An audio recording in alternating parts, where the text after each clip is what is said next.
Listen to this.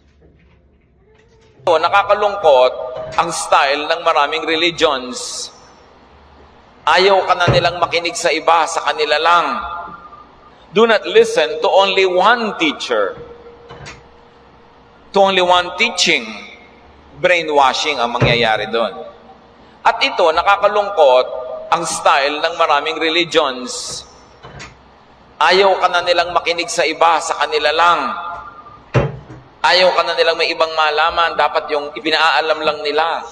At marami pa nga ipinagkakait sa iyo magbasa at mag-aral at mag-interpret ng Bible on your own. Kailangan yung dikta nila ang papasok sa utak mo. Kaya pinakamakikitid na utak sa balat ng lupa, karamihan yung mga relihiyoso.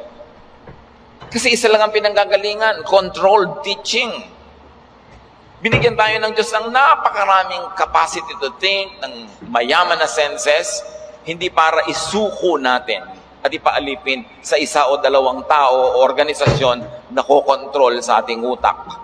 Kailangan nagtatanong, nanunuri, at kung kinakailangan ay tumututol dahil nag-iisip.